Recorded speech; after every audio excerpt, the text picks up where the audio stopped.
Hi, and welcome to the Fundraising Leadership Podcast, episode 23. I'm Janice Cunning. And I'm David Langiulli.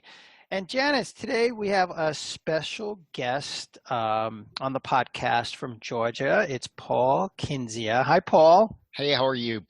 Good, good. Let me introduce Paul to our audience. So Paul and I met a little over a year ago in Miami, of all places, and we met. I remember this very distinctly, Paul. Because we were at a jiu-jitsu tournament, and we're both blue belts in the Master 5 division, and so you weigh in and they lead you out to the mat, and Paul is walking next to me, and he says, hey, David, just want to say, I'm not out here to kill anybody, and I hope you're not either. True story. I was like, I'm cool with that, Paul. I'm good with that, too.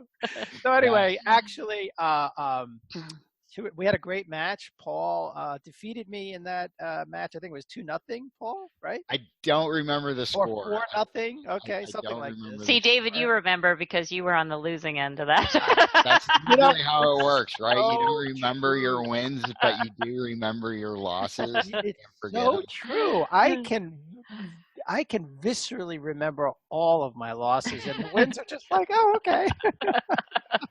As long as I'm not on some list in his bedroom, people I want to execute, Paul Kindzia. I will seek my revenge. Well, the good news is that I actually went down a division to fight Paul in that tournament. You're a Master 4, as I recall. Spring chicken. Now, what's that? Spring chicken, yes. And I am actually moving up. I'll be moving up to Master 6, so I'm an old codger. And Paul is currently ranked. Are you ranked number 1 in the world now, or are you number still number two? Wow. And closing so I did not fight Paul this past October in Miami, and I did see him there. We both fought in our divisions, and Paul shared with me a copy of his new book called Master Jiu-Jitsu, Master Your Life. It's not what we're really here to talk about, but for any of you in the audience who are interested in Jiu-Jitsu and how the art can inform your whole life, I highly, highly, highly recommend this book. It's really a book that follows on to Paul's other 2 books about mastering your life. And Jiu-Jitsu is just one vehicle for it. So why don't you mention the other 2 books that you have written and published, Paul? I have Secrets to Breakthrough Wealth. I'm a wealth manager by trade. I graduated with an accounting degree. I have an MBA in corporate finance, and I'm a wealth manager. So I've been in financial planning for about 2.5 decades. So the first book was right up my alley, Secrets to Breakthrough Wealth. And then I have this secondary passion, which is health and wellness. And that became very important to me for my own self-interest and for my clients' self-interest. And I followed that first book up with 30 Days to Better Health, and it's just a practical guide to help people make that transition over to a healthier lifestyle. Because what's the reality? We're all super busy. We're all inundated with noise, and it's really easy to get distracted on the wrong things. And also, what's the reality? We all want quick fixes. We all want the instant, give me a pill, give me a pill. Give me a pill, give me a potion, give me a lotion. What ends up happening is, with our healthcare system, it's a little profit motive in there. And at the end of the day, America and starting to be around the world, we're just not healthy. And wanted to do really I love what you're saying about health and wellness. I want to bring in, you are an investment manager, and that's one of the reasons why we wanted to have you on the podcast to talk about some of your work with wealthy donors and what you see with nonprofit organizations, because you've been on the intersection of that for many years, and you wrote a really, really thoughtful blog post on the Fundraising Leadership website that we really appreciated, that talked about how important leadership and legacy and the long view, the 3 L's, I guess we could say, correct. of all of. So share with us a little bit about what you see, the short-termism versus long-termism, what you see with donors and their reaction to that. Sure. Nothing breaks my heart as a finance guy sitting in a charitable philanthropy or fundraising meeting and it's usually the smaller mid-size organizations.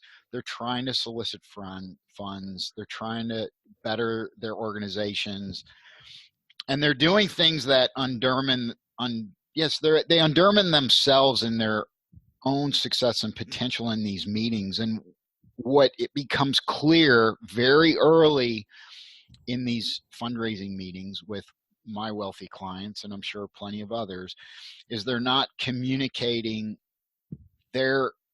or clarifying their leadership, their vision, and their organization structure that revolves around this leadership. And there's a disconnect now that is right off the bat in these meetings. And I could even predict, I could say, they're not going to get a dime from my client. I could just tell the first 5 minutes, it's not going to happen. They're not communicating right. So they're not in a position where they're putting themselves in the shoes of the wealthy donor. So when we take a step back, let's do that. Let's take a step back and we think, imagine for a moment, you're the wealthy donor. And it's usually because you were an entrepreneur or you built up some organization or you have some maybe political leadership skills yourself. These are leaders. They accomplished things not over a week, not over a month or a quarter or a year. It's not just even multiple years, it's multiple decades. It took them to create their wealth, their leadership, their legacy. If you go back to the common denominators of success, in most successful people, it's because they did have a long-term vision of what they wanted to accomplish. And this gets back to what we just talked about in healthcare. Healthcare isn't about taking a pill. It's about a long-term process and executing on principles. So when we get back to these wealthy donors, they have this mindset. That is who they really are. That is what they practiced over their lifetime. Now it just happens that they're entering perhaps a new phase of life that is geared more towards them focusing on other areas, charitable, giving, philanthropy, making an impact in a different way. So now when these organizations are coming to them, and we have to remember, wealthy people are always being approached with people with their hand out. And it's not to tap them on the back or shake their hand. It's, I want money, right? This is the reality of where we're at. And there's nothing wrong with that. Everybody needs money to fulfill their mandates. But if you're this wealthy person and you constantly have people extending their hand out saying, I want your money, I want your money, then we need to say, well, if you were this wealthy person, what would you be looking for before you part with your legacy dollars? Or what would make you stroke the check or keep the check, right? So I'm curious. Yeah, go ahead, Janice. Well, I loved, Paul, how you were saying, like, you can tell in the first 5 minutes of that meeting. What do you wish those charity leaders were saying or doing? So right off the bat, if we imagine, and I don't know how many of your listeners are on more the sales side or the fundraising side, but in an organization, any organization, it doesn't matter if it's Coca-Cola or any business, there's different functions, right? And one of the functions could be accounting, one could be organization and human resources, one could be, the sales or the fundraising. And one of the things is know your customer. So what becomes evident in a lot of meetings is the organization looking to solicit funds from a wealthy donor does not know their customer. They don't know, they don't ask, what is important to you? What are you seeking to accomplish? So what ends up happening is a couple of things. One, they go right into a pitch that's loaded with statistics or perhaps graphic pictures, right? So it's the old, there's 1,000 starving people in this neighborhood. We need to feed the hungry. I need money. Give me money, right? So, there's X amount of animals that are suffering. There's so much pollution. We need to cure the pollution. Like, there's all these problems that the world has and will have, and people want to solve those things. So the first thing they do is they skip over what's important to the donor, and they go right into this statistical or graphic picture pitch. And the second thing is they make the initial pitch all about sort of that the organization being the hero. Mm-hmm. And what they fail to recognize is you want to make the donor the hero, because that's what the reality is. The organization is just a conduit to solving the problem that is important to solve. So whether we're trying to make the arts better, improve science, help a university, cure hunger, save healthcare, whatever the problem is, there's people that want to solve that problem. But at the end of the day, if you're a wealthy donor, even if you're donating anonymously, there is this human desire to be the hero, right? Because you're the one parting with the funds. Yeah. So I'm curious, like when you've seen it done well, when like on an initial meeting that you've been present at with one of your wealthy clients and a nonprofit organization who comes in to speak with your client about a relationship and a donation to the organization, what has worked well? What has worked well is when the organization has a clear message on the leadership of the organization themselves that can be communicated in a way that makes the donor feel that this is the right place for their funds. Because if you're a wealthy donor and you have this mindset towards long-term infrastructure, long-term thinking, right? Like successful people don't just put 100% of their focus on solving the problems of the hour, right? Because every day there's problems, right? In all of our lives, personal lives, business lives, nonprofit lives, there's problems. So what happens in our own financial planning, what happens in our own health, what happens in our own organizations, if 100% of our focus is on just solving the problems of the here and now, well, then it strips us of all of our future and future planning and our own legacy and our own self-interest. So this is the best example as a wealth manager I can give is the old proverbial, I'll start doing financial planning when I'm rich. Well, of course you will, right? Because you'll never be rich, which means you'll never do financial planning. So when people are making speeches or setting the tone to eventually solicit funds, right? Because it could be a multi-step process. You're introducing your organization to potential donors. You're clarifying this message. You're clarifying that you have leadership in place that could help the donor solve their problem. The donor has a problem. The donor is running out of time on earth. The donor no longer wants to work 80 hours a week in their factory or in their organization, their tech company. They're past that. They're at the stage where they want to start doing other things, which is giving back. And this is what I tend to say. Leaders seek leaders. Leaders seek leaders who could solve problems.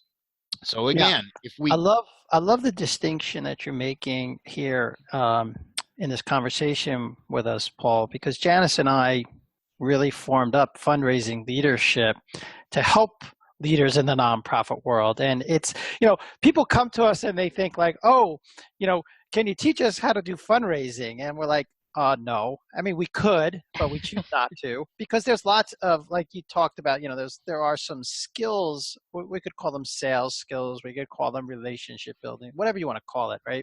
There are lots of people who do that kind of training out there. This really resonates with us because we believe that you actually have to support leadership within the nonprofit world, and there's very little of that, and you're giving voice in the meetings that you've had when people come in to that lack of leadership. And very wealthy donors want to know that their legacy, the impact they're going to have, will go forward in time. Correct. And that requires leadership. Isn't that what they're trying to accomplish? Because what is going through, again, let's use our imagination. So we're gonna put our dream cap on. Wealthy donors are usually not the young Mark Zuckerbergs, right? We might pick up on that as the example, but that's not the typical wealthy donor. The wealthy donor is a demographic that is older in age. They're looking to give back. They've already accomplished a lot of wonderful things. So they had to develop their own leadership infrastructure. They know how important it is because they could have never accomplished their own goals had they not had the assistance of others. So they're very big into leadership. Now they have a problem. What is their problem? The problem is they're not going to, they start to recognize they're not going to be on earth forever, right? They built this wealth, but now they're going to be gone. And now they wanted to make an impact in a different way. They're not putting all their effort into making even more and more money. They've turned that over to a new leadership team at their old organization, right? Because why? They're retired. They're doing philanthropy work. They're doing charitable work. They're giving in other ways. So their mindset is shifting. And what are they constantly thinking about? Not just how I could feed someone tomorrow, but how I can make a difference after I'm gone, because that's what's really that's their problem. That's their problem. They're going to be gone. And now they want to make a lasting impact after they're gone, whether it's with their family, right? Because wealthy families do estate planning. How am I going to pass on some wealth to my own children and grandchildren and great-grandchildren? How do I put in trust, right? These are very common things that wealthy people do. They build trusts for their own family. But now what they do is they're interested in giving to other organizations that could help them solve their problems. So now they have their own desires based on what they like. They like to solve animal issues or health issues or arts. They might be into the arts, or they might be into the sciences, or to education, right? There's common things that we could put buckets that charities fall into, right? Science, arts, health, humanitarian. Now what we're trying to do is imagine we're trying to solve a problem because we're passionate about animal rescue or whatever our cause is. And now we're communicating this message to a wealthy donor that resonates with them, that we have the leadership, right? Because we've already now got the aha, the epiphany that leaders seek leaders, that we're pitching to a leader. Right? That's what we're doing when we go into this fundraising meeting. We are pitching to a leader that has proven their leadership. That's how they accumulated this wealth. So now, wouldn't it make sense that we clarify our own message as an organization that helps this leader understand that we have leadership in place, and we I think you're teeing up something for the audience here. Well, that's what I'm hearing. Like, yes. I think you actually want to. I'm hearing almost a challenge here. So, what do you want to? Because we talked about this before we got on the podcast. We always like to give the audience something to put into practice and try. So, what do you want to challenge the audience to do? I want to challenge the audience to not just talk about it, create the actual leadership at your own organization that focuses on the long term. You may think, well, I'm not big enough to start an endowment, but in financial planning, we would say save 10%. In religions across the world, they say tithe 10%, right? Pay yourself first.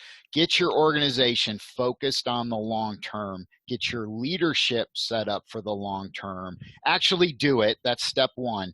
And then two, clarify this message Mm. So the next time you are in meetings with potential donors that could make large contributions to an endowment fund that maybe you haven't even begun yet, you now have this clarified message that can communicate to this leader that you have the leadership in place to act responsibly to help them solve their problem, because they have a problem and you're going to help them solve it. Yeah, I I like love it. that. I think that leaders seek leaders. That's like really, let's all take that in, you know? And you have to carve out that time as a leader of a nonprofit to really be thinking about the long term and making sure, first of all, that you know what that long term is, and then making sure that you're able to articulate that. So I really love that. Thanks, Paul. And Yeah. I'd love to give Paul, if you, and we're going to put everything in the show notes. We'll link to your blog and your website, but just let people know kind of how they can find out more about you. You can find out more about me in two ways. I run a wealth management firm called Kindzia Investments. It's in Atlanta, Georgia, but I serve clients across the United States. So Kindzia Investments, it's K-I-N-D as in David, Z-I-A, investments.com. My passion project, the health and wealth and debt-free living, is simply my name, paulkindzia.com. You could follow me on Instagram or Facebook. I want to pause it there for a moment because the health, wellness, health, wealth, and well-being aspect of what you do really resonates, I think, with our audience. I know in the nonprofit world, people work as hard, if not harder, than those in the corporate world. I mean, I think lots of long hours for sometimes pay that doesn't even match up. They're passion-driven people. That's right. And what I love about your personal project is that folks in the nonprofit world need to look after their own wealth and well-being also. So I would Absolutely. encourage members of our audience. I mean, this is some of what Janice and I do as coaches. We work with the whole person, not just their leadership, but we work on all aspects of their lives. And I'm so gratified to, this is like an aspect of you that I didn't know when we met, that you really help people achieve their lead better lives, really. It is. So I It's just want to leading better acknowledge lives. that. Yeah, just want to acknowledge you for that. And of course, I want to thank you for your friendship, and I want to appreciate you for putting out into the world this wonderful book on Master Your Life, Master Jiu-Jitsu, Master Your Life. There are lots of great stories in that book, and it is really a book about how to lead an inspired life, and you tell a lot of stories about jiu-jitsu. So for those in the audience who are interested in that, I do encourage them to pick up your book, which is very, very good. I So appreciate that. is there anything else you want to say before we sign off, Paul? You know what? I would just like to provide encouragement, because everybody at times feels like the struggle is real, right? The struggle is real. The struggle personally, the struggle on our health, the struggle on our finances, the struggle in our organizations.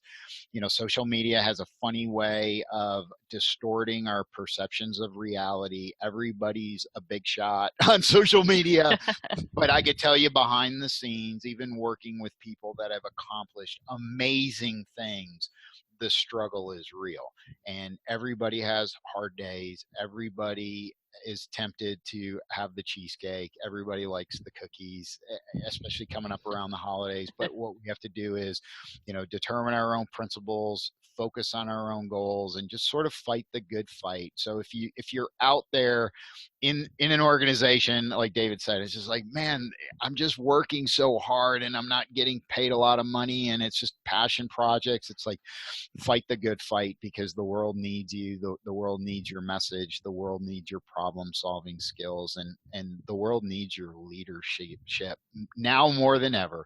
Yes. So that's just, I just want to provide encouragement that if at times you feel The struggle is real. It's okay. The struggle is All right, Paul. Well, it was great being with you today. Thank you so much. Anything else, Janice? I think, it just struck me that, December is fast approaching, and I love Paul. Like, it feels like end of the year, beginning of the new year, like the perfect time to take on the challenge you're giving people to like really look at the long term. So we say like, go put it into practice.